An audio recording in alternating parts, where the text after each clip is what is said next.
Hi class. Take time to watch this video as I give you an overview of Chapter 2.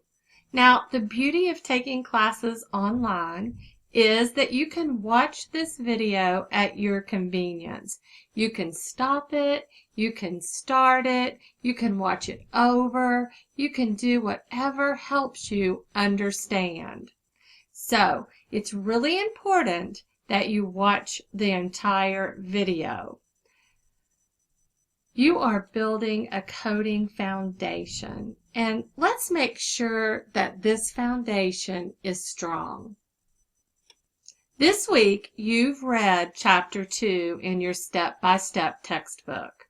You're learning to use your ICD codes, and this is going to be valuable in any healthcare career. Let's look at a few of the important details from this chapter.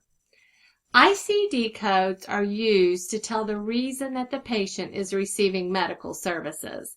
That's also known as the why. Why is the patient here today?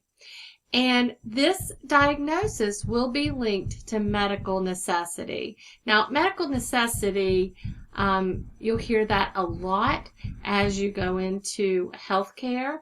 It is why the patient is there receiving that service, and it has to be medically necessary. I give this example, for instance, if the patient is having an EKG, we wouldn't bill the insurance company or even ask the patient to have that service unless there was a need for that. So we need to make sure that there's medical necessity for the procedure that we're billing. ICD uses both letters and numbers. There are 6 reasons why diagnosis codes are used today, and we looked at this week during our discussion. 1 is for payment of the services. 2 shows the why the patient received that service. ICD is used to study the cost of the different diagnoses, for research, for the quality of healthcare. It's used to predict trends in healthcare and also plan for the future needs of healthcare. ICD transforms verbal or narrative descriptions of diseases, injuries, conditions, and procedures into those alphanumeric characters. ICD-10 replaced ICD-9 on October 1st, 2015. You also hear a lot about the general equivalent mappings, and you hear this noted as GEMS. Now, GEMS were developed over several years by the National Center of Health Statistics, CMS, AHIMA, and the American Hospital Association, along with 3M Health Information Services. These provide a temporary mechanism to link the old ICD-9 code to the new ICD-10 code and vice versa. It's important, though, to keep in mind that most times you're not going to have an exact match, and that's because ICD-9, I think we had maybe about 14,000 codes.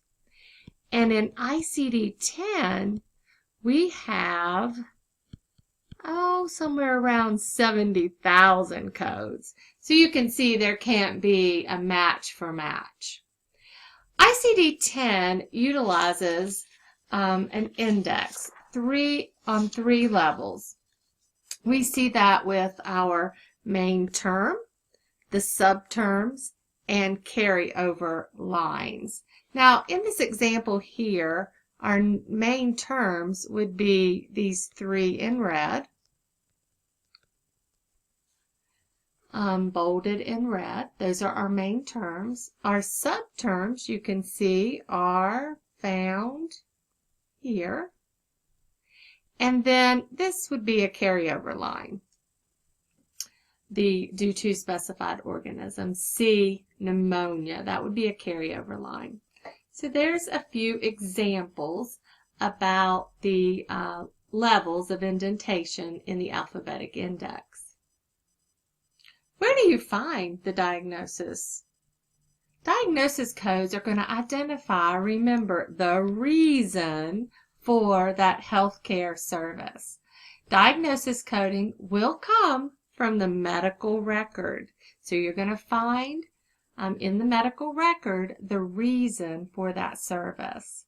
Any code found on an insurance claim is going to have supporting documentation in that medical record. So you'll go to the medical record to get that supporting documentation to put that onto the insurance claim.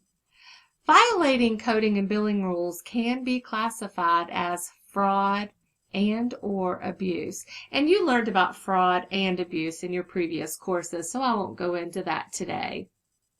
Now, what is a main term?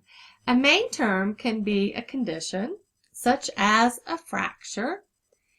It could be a disease, like pneumonia.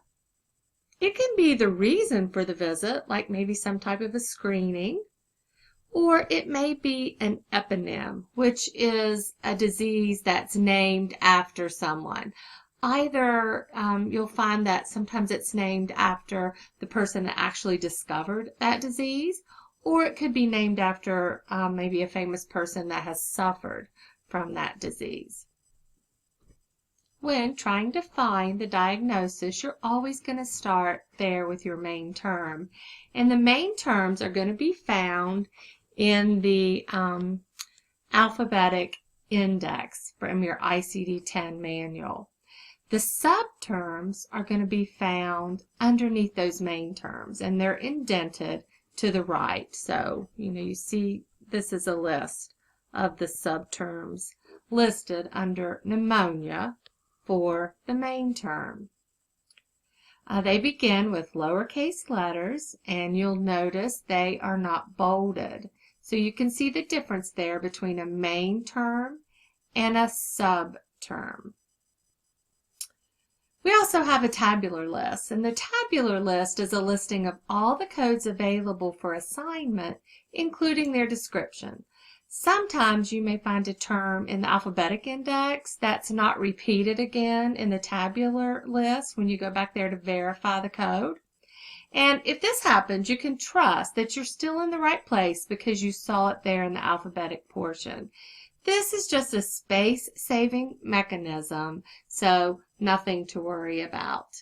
Now, we also want to make sure that we never code directly from the alphabetic index. So maybe I'm trying to code adenoviral pneumonia, and I see here that it tells me adenoviral pneumonia is J12.0. Now, I'm not done. I'm going to have to flip back to my index and look at J12.0 just to see if there's more characters that need to be added. Read that description a little bit better to make sure I'm where I'm supposed to be, and then I can decide if J12.0 is the correct code. Let's take a closer look at how our ICD-10 manual is formatted. We have chapters, sections, categories, subcategories, and subclassifications. A chapter is the main division in our ICD-10 manual, and we have 21 chapters in the manual. In this example here on your screen, you can see Chapter 1 is certain infectious and parasitic diseases, and that's going to encompass codes A00 through B99. We also have a section, and it's not here on the screen. Oh, yes, it is. A section is gives us just a little bit more information about a group of conditions or about related conditions. And the section here on this chapter is intestinal infectious diseases, and it's going to encompass A00 through A09. We also have categories, and a category is a 3-character code that represents a single condition or disease. And in our example here on the screen, we have several categories here. We have cholera for A00, we have A01 for typhoid and paratyphoid fevers. So these would be considered the categories, and notice they have 3 characters. Now, a subcategory is a 4-character code, and what this does, it just describes a little bit more information, or it gets more specific to that 3-character code. And that could be in terms of maybe a cause, maybe the site, or a manifestation of that condition. And here in our example, we can see these would be considered the subcategories. A00.0, A00.1, A00.9. Those are all subcategories of cholera at A00. We also have subclassifications, and a subclassification is a 5 to 7 character code that's going to give even more detailed information. If these additional characters apply to your diagnosis, then you have to apply all 7 characters.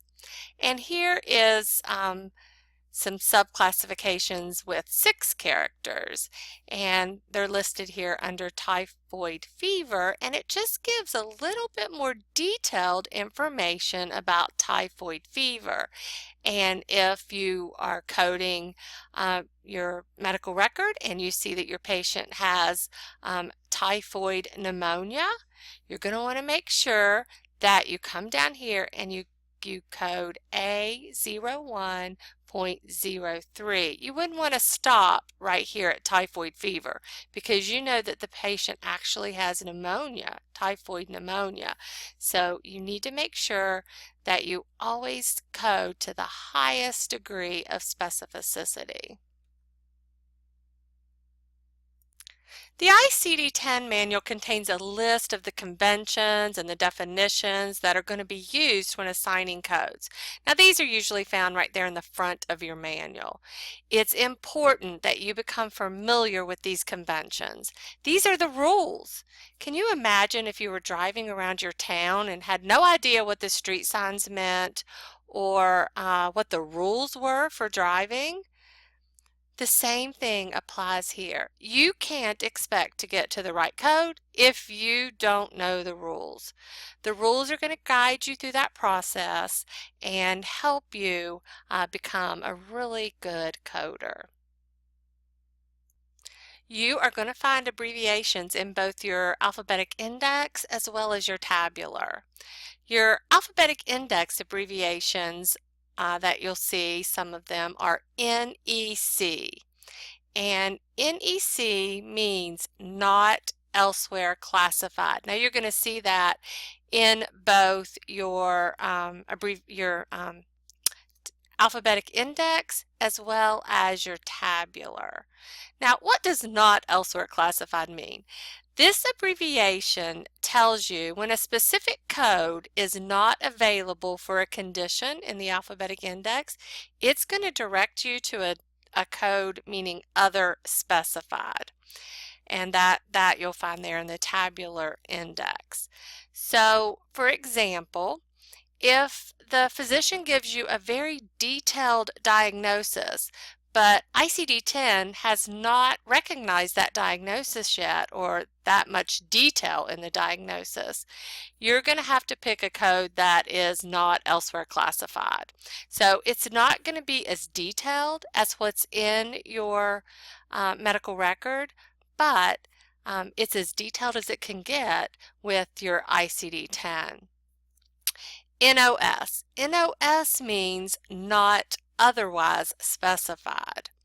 And it's used when the medical record is just not detailed enough for you to pick the specificity that's in your ICD-10 manual. And this is usually because the person that's documenting hasn't given you enough details about the disease. So your best bet here, if you can, is to talk to the provider and get more specific information before you actually come up with that code. But that's not always, the provider's not always available to help you, and that's not always what you can do. So that we have these codes not otherwise, that end in not otherwise specified, for you to pick the code that is as close as you can get between your medical record and the ICD-10 manual. We're going to also see excludes notes. An exclude note indicates that the code excluded should not be assigned at the same time as the code above that excludes one note. Now we have two types of exclude notes in ICD-10, excludes 1 and excludes 2. So we're talking right now about excludes 1 notes. Now when you see these, you might want to think that it equals not coded here. So whatever's in the excludes part of that with an excludes 1 note means not coded here. Now you're going to see this type of note when two conditions just cannot possibly occur at the same time. For example, you may be coding a patient that has some type of a congenital heart disease, something that's congenital. And remember, congenital means that the patient's had it since birth. So you're not going to be able to code an acquired form of that disease. So you would see excludes notes 1 for that particular disease. So you can't code a congenital and an acquired diseases together. So that's an excludes note 1. Excludes 2 means that the excludes 2 note, it's just not included here. It indicates that a condition that is excluded is not part of the condition that you're actually coding. So if the patient would happen to have both of those conditions, then you're going to have to look for another code for the other part of that condition. So in excludes 2 notes, you could actually have 2 codes on the claim form. For example, the first excludes 2 note that we see here in Chapter 1 indicates that infectious and parasitic diseases are not included with a carrier or a suspected carrier of that infectious disease. And it's possible for the patient to be both a carrier and have the disease. So that could happen. If so, if the medical record supports that, you could code both of those diseases. So I hope that helps you understand the differences between excludes 1 and excludes 2 notes. Here's another one, code first or use an additional code. The code first note and use additional code notations indicates that both the etiology and the manifestation is in that same code. Now remember, etiology means where the condition came from or that underlying condition. And then manifestation is what is presenting now or what you're seeing now. For example, we have a code first note there at A40 in Chapter 1. When we have streptococcal sepsis, we have to code that underlying condition first, and it would be one of these listed here. So we would be looking in the note to figure out which one of those is going to be coded first, and then we're going to code the streptococcal sepsis second.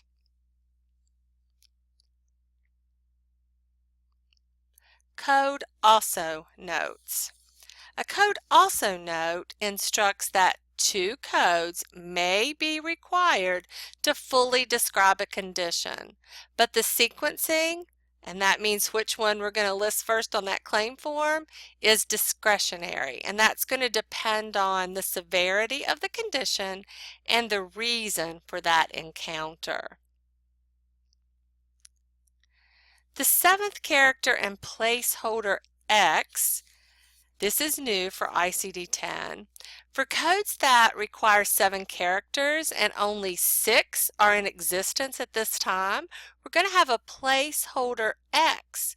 So it keeps the numbers in the field that they're supposed to be in. So you can see that here, an example of it here at M22.8X1.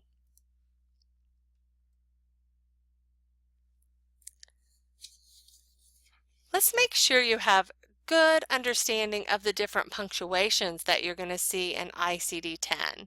You're going to see brackets, parentheses, colons, and other codes as well as unspecified codes. Now the brackets using the tabular, and they're used to enclose synonyms, alternative wording, or they just give a little bit more explanation. You'll see that used in the index to identify manifestation codes as well. For the parentheses, this is used to enclose supplementary words that may be present or absent in that diagnostic statement. And you'll also see non-essential modifiers within these parentheses, and we'll talk about those in just a few more slides. Colons, these are used after an incomplete term which needs one or more of the modifiers following that colon, just to make it assignable to that given category.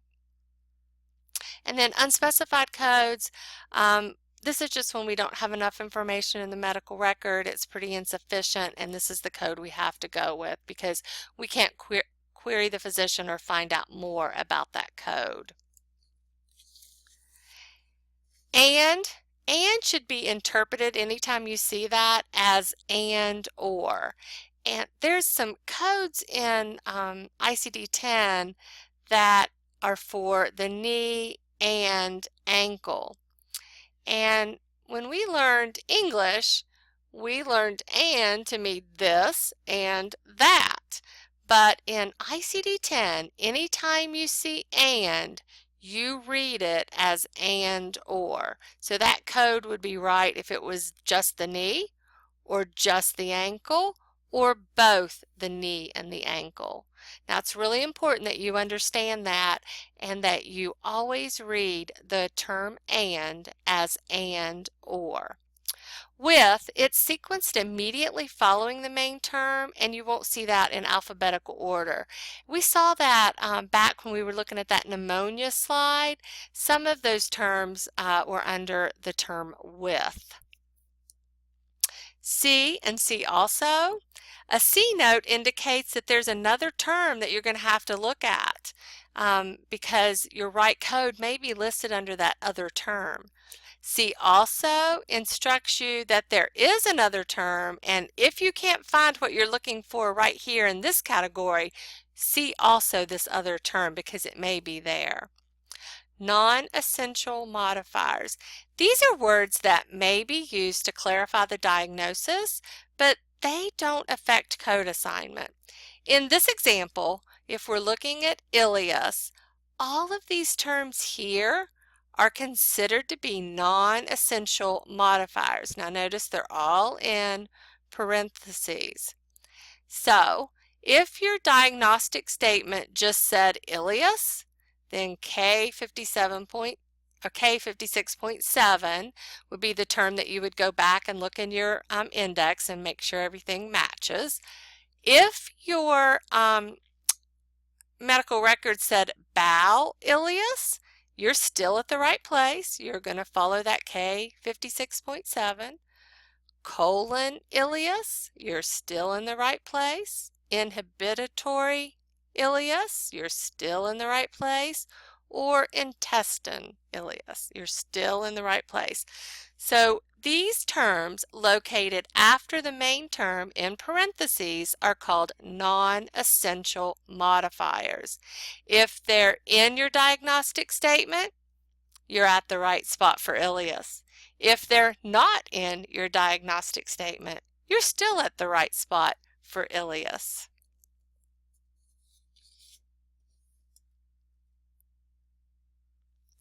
I hope this overview has brought this chapter to life for you. If you have any questions or you need any clarification, please reach out to me. This is your foundation in coding, and you want to make sure that you have a good understanding. Now, it's going to take practice. You're going to miss some of the questions. You're going to get frustrated, but remember, I'm here to help you. You want to make sure if you do miss a question that you always take time to go back over that question and find out why you missed it. And if you can't figure that out, you make sure you reach out to me. The things I remember most are the things that I've missed. So if you miss a guideline, I promise you, once you understand it, you will not miss that again. I look forward to working with you in the weeks to come. Thank you.